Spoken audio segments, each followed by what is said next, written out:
visual sensors, like fighting a network team while blindfolded. The technological gap wasn't measured in years, but decades. The E-18G Growlers entered the... I told you. So, hello guys. Welcome back to our channel. Yes. And we're reacting on China challenges the U.S. Navy, and that was a big mistake. Mission impossible. Impossible. Do not touch their boats. General rule, guys. General rule. Do not touch their boats. Please don't forget to subscribe. Yes. Leave your comments. And because we love you. We love you too. We love you a lot. Yeah. No, we love you too. We love you a lot. And leave a like. And let's go down and find out with the Chinese together, okay? What they found out by messing with the American boats, because not the boats. Do anything and stay away from the boats, guys. Leave the boats alone. Leave the boat alone. China, if you're hearing me, let the boats go. Never try that. Let them breathe. At 09:23 hours on June 14th, 2025, the USS Princeton was conducting another routine freedom of navigation patrol in the South China Sea when her spy radar painted something that would nearly start World War III. A Chinese-type O-52D destroyer that had been loitering at 200 kilometers just as she suddenly accelerated from 18 to 30 knots in under 90 seconds. Unknown to the Americans, the Jiancheng's captain had just received orders from Beijing: intercept the Americans and make them blink first. But Beijing was about to learn why challenging the U.S. Navy in open water remains a spectacularly stupid idea. The spectacularly stupid idea. Now I'm going to go a bit ahead and add, it is a spectacularly dangerous idea. It's a fatal idea. Yeah. This is one-way ticket to the under of the sea, right? It's a fast way of getting a destroyer to become a submarine. Yeah, that's just the fastest way to convert a destroyer to a submarine. China, I know you know this, but I have to remind that. Stay away from them boats.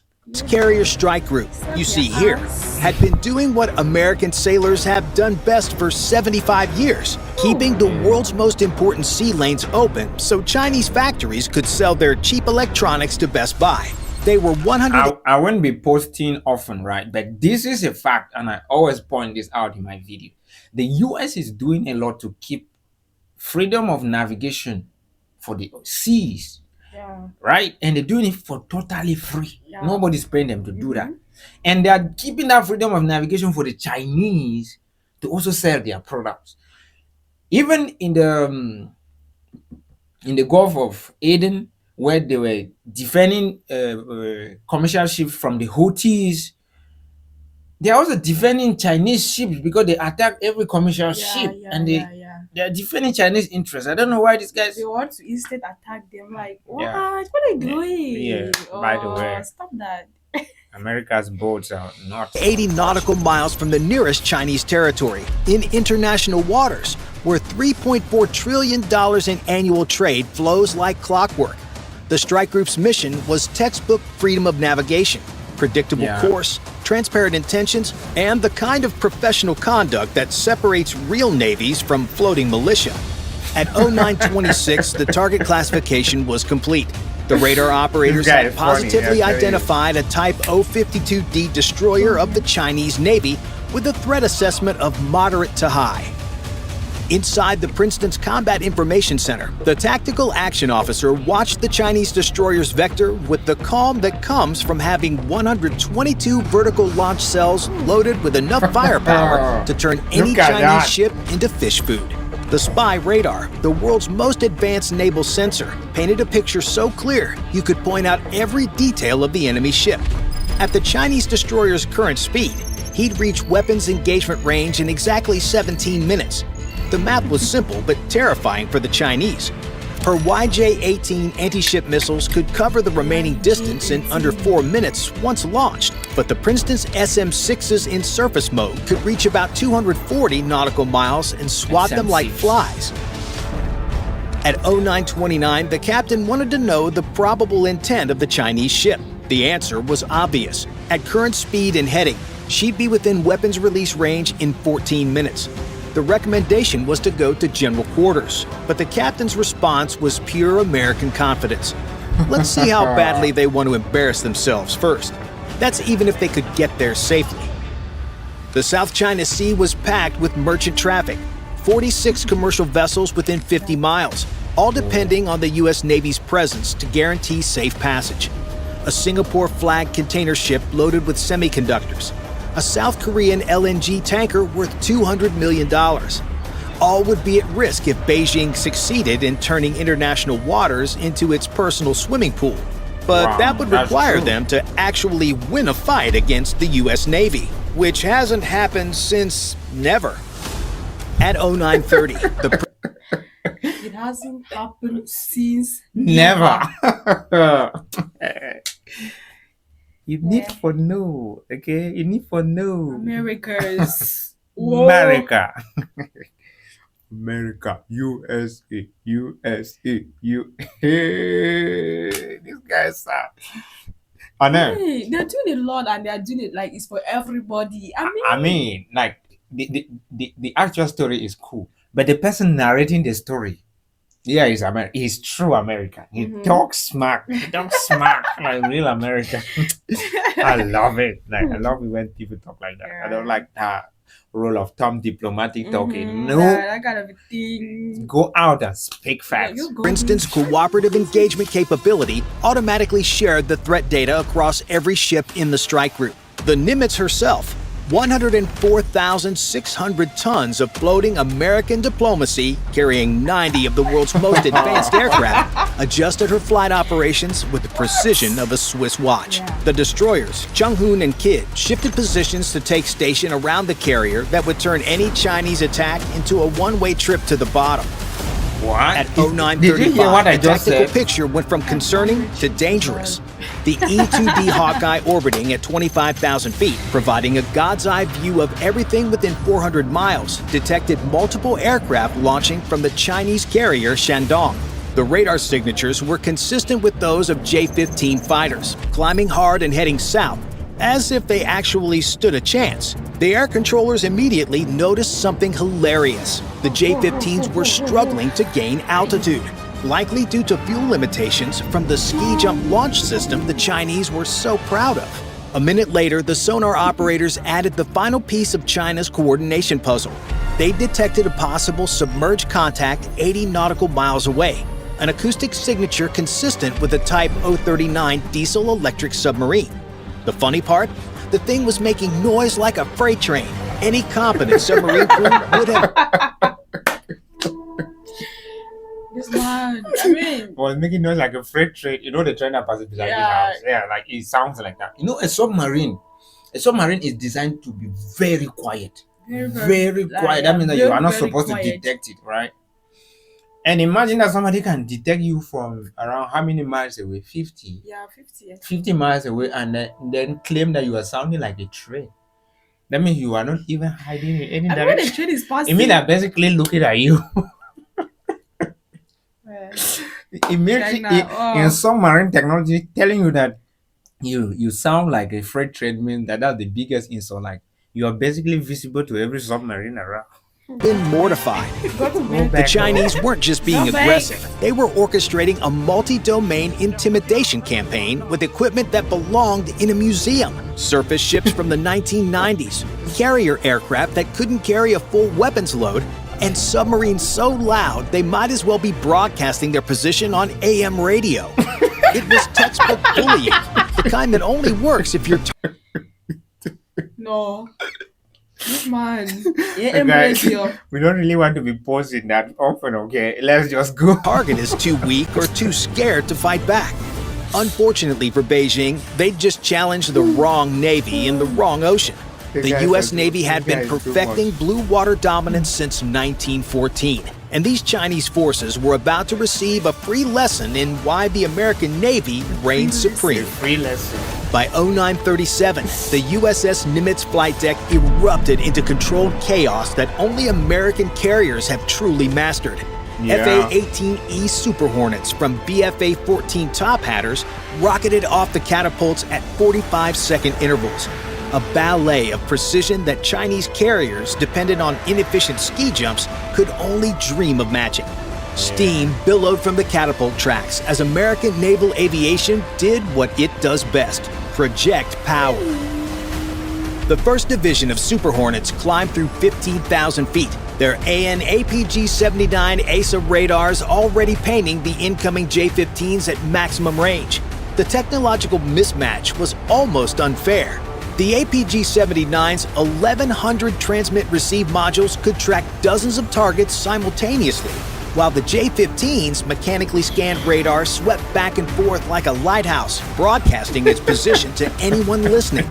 The J-15s were struggling for altitude, a painful reminder of the Shandong ski jump limitations. Without catapults, they launched with reduced fuel and weapons loads. They were climbing hard to gain an energy advantage, but burning fuel at a faster rate. Meanwhile, the American fighters, launched at full combat weight, had fuel to spare and carried hands rated E for everyone. However, the weapon and fuel loadout was just the advantage the Chinese could physically see. Every F-18 was connected via Link 16, sharing sensor data in real time. When one aircraft saw something, they all saw it.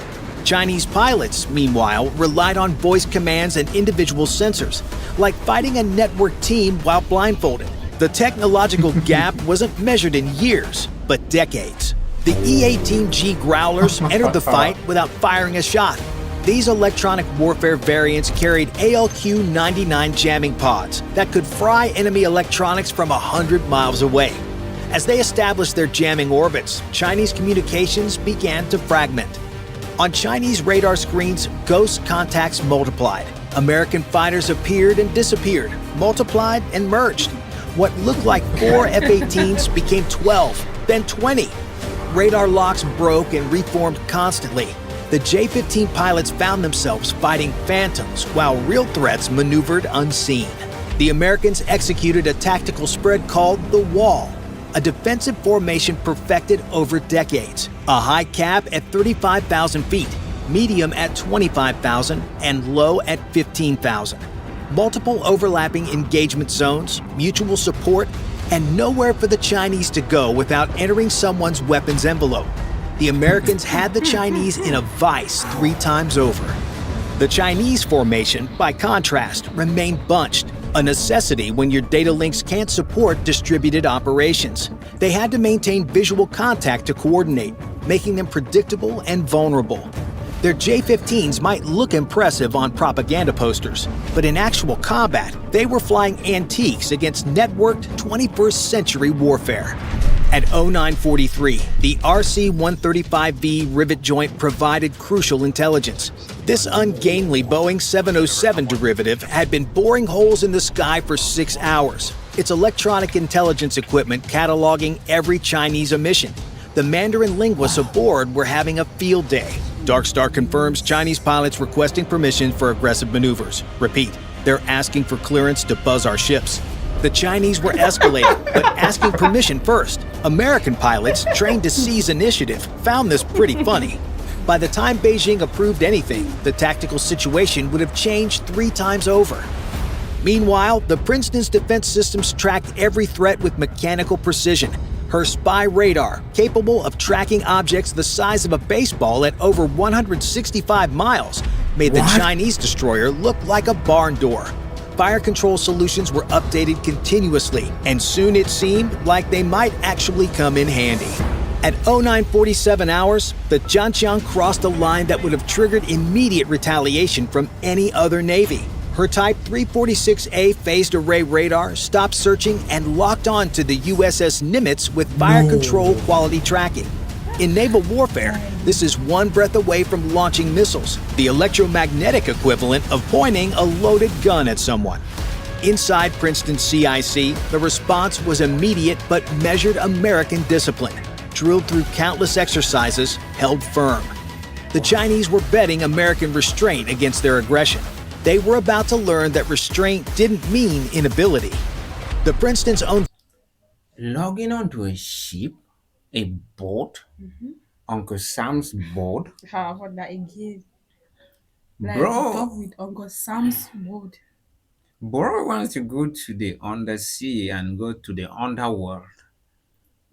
Uncle Sam's boat, you're logging onto it. Like the guy said, it's like pointing a loaded gun at someone. And these guys have all the advantage. I bet there is a submarine there, and those guys will never know until they need to find out that there's a The submarine. They might only know that there's a submarine on their way down to the bottom of the sea to become a submarine. I mean, fire control radars remained in standby. Her 122 vertical launch cells contained enough firepower to send the Jianqiang to the bottom in seconds. SM-6 missiles that could reach out 240 kilometers and SM-2s in surface mode, all ready to turn the ship into the area's newest artificial reef. Every firing solution is continuously updated. The Chinese destroyer was at risk from multiple systems, from multiple angles, with zero chance of survival if this situation escalated. The fire control lock persisted for exactly 30 seconds, long enough to claim they could have attacked, not long enough to trigger American self-defense measures. It was choreographed aggression, but against the wrong opponent. The Princeton's crew documented everything: timestamps, signal characteristics, and bearing data. Information that would be quite useful in a real shooting war. But despite the Chinese ship stopping its illumination, things were far from over. In the air, a J-15 pilot decided to demonstrate his own recklessness. Breaking from formation, he dove toward an F-18 with what fighter pilots call a thump, an aggressive close pass meant to intimidate. The American pilot, trained at Top Gun, where such maneuvers are eaten for breakfast, simply rolled inverted and pulled into the Chinese fighter's 6 o'clock position. For 3 seconds, the American had a perfect firing solution. His helmet-mounted display showed the Chinese fighter's engines glowing hot in infrared. One squeeze of the trigger would send an AIM 9X Sidewinder straight up the J-15's tailpipe. He didn't squeeze. Professional discipline held. The moment passed. But the Chinese still had one trick up their sleeve. The Chinese Escalation reached its peak when the submarine made its move. The Type 039 diesel-electric boat had been creeping closer, using the layer depth to mask its approach. At 0951, it made a critical error, raising its snorkel to recharge batteries. Teo, sonar, subsurface contact, bearing 159, range 15,000 yards. Contact is snorkeling. Classified as probable Type 039. He's making noise like a freight train. The submarine captain... He's making us like a freight train. I mean, this man knows the type of word he's using. The word as if he selected them. I mean, But he's like, I'm sure he's paraphrasing what the Chinese said on the radio, like they say acoustic engineer had on over his headphones, right? The sonar engineer, I think so. The sonar technician or operator, things like that, who listen to acoustic sounds from the sea, under the sea. Yeah. So I'm sure he's paraphrasing what the guy would have said. Either didn't know or didn't care that the Princeton's SQQ-89 sonar suite had been tracking him for the past hour. The ship had its acoustic signature catalog, its position fixed to within meters. If this went kinetic, he'd have about 12 seconds to contemplate his life choices before an ASRock turned his boat into fish food. The tactical picture had become a textbook study on how not to conduct naval operations. Chinese forces had positioned themselves in a box, a carrier to the northwest, a destroyer to the west, and a submarine to the southwest. If shooting started, none of them would survive the first 5 minutes. And the Americans were about to show them exactly how that would go down. At 14:30 hours, the USS Nimitz launched everything that could fly. 48 aircraft roared off her deck in the largest single-carrier display of air power in years. Super Hornets loaded with live weapons, EA-18G Growlers carrying electronic warfare packages that could black out a city. E-2D Hawkeyes commanding the electric high ground. The afternoon sky turned dark with American aircraft. The Growlers went to work first. Their ALQ-99 pods operating at full power turned Chinese radar screens into modern America, art. here False we go. contacts appeared by the hundreds. Real aircraft vanished into electronic noise. The Shandong's air defense picture looked like someone had thrown paint at the screens. Chinese controllers couldn't distinguish real threats from ghosts. Everything was a threat. Then came the submarine. A Virginia-class attack submarine that had been shadowing the Chinese formation for 8 days. Silent, invisible, patient. No. At 1547, she surfaced 6 Silent, invisible, patient. I said there was a submarine somewhere. I know that the Virginia class submarines are the most advanced fast attack submarines. Those things can hover in the sea like they can just sit somewhere. They are more quiet than the sea itself. Oh. Wow. You understand it?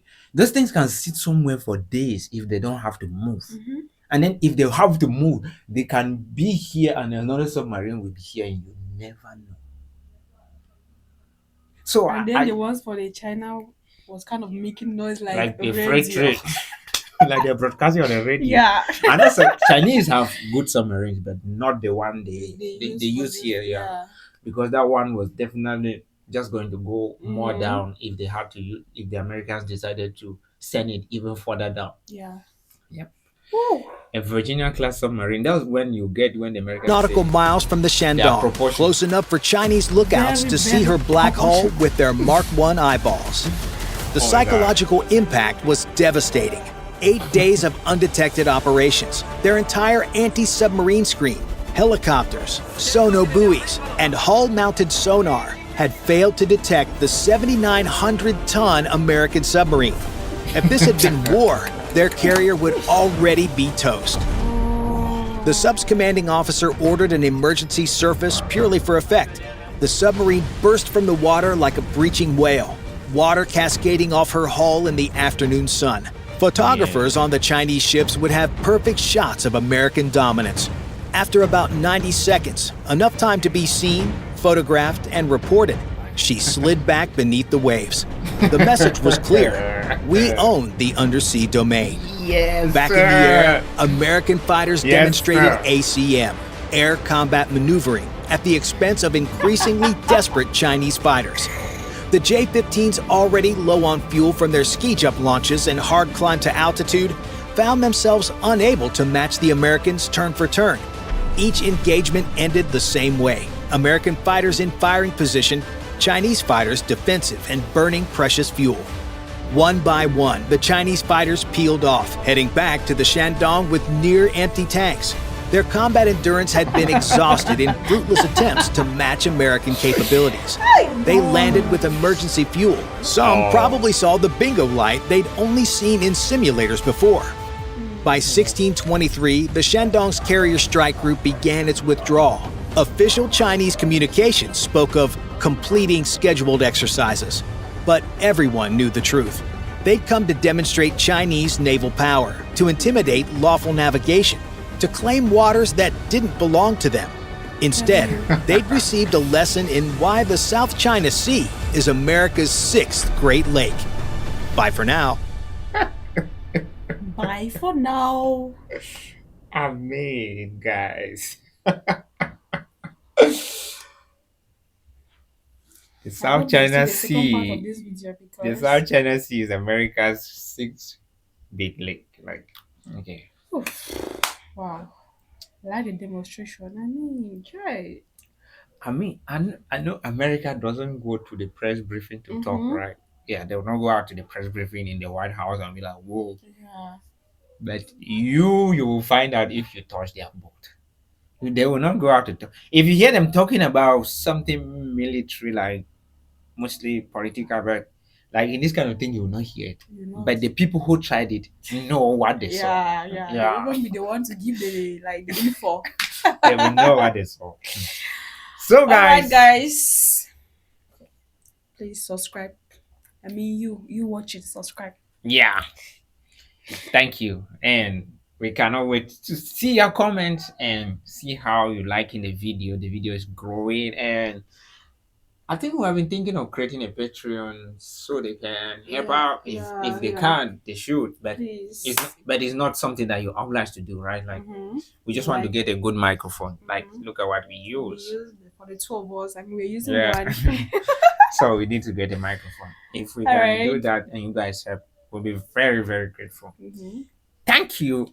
Thank you. And Thank you. and here, salute. And out. Great. Right. That was cool.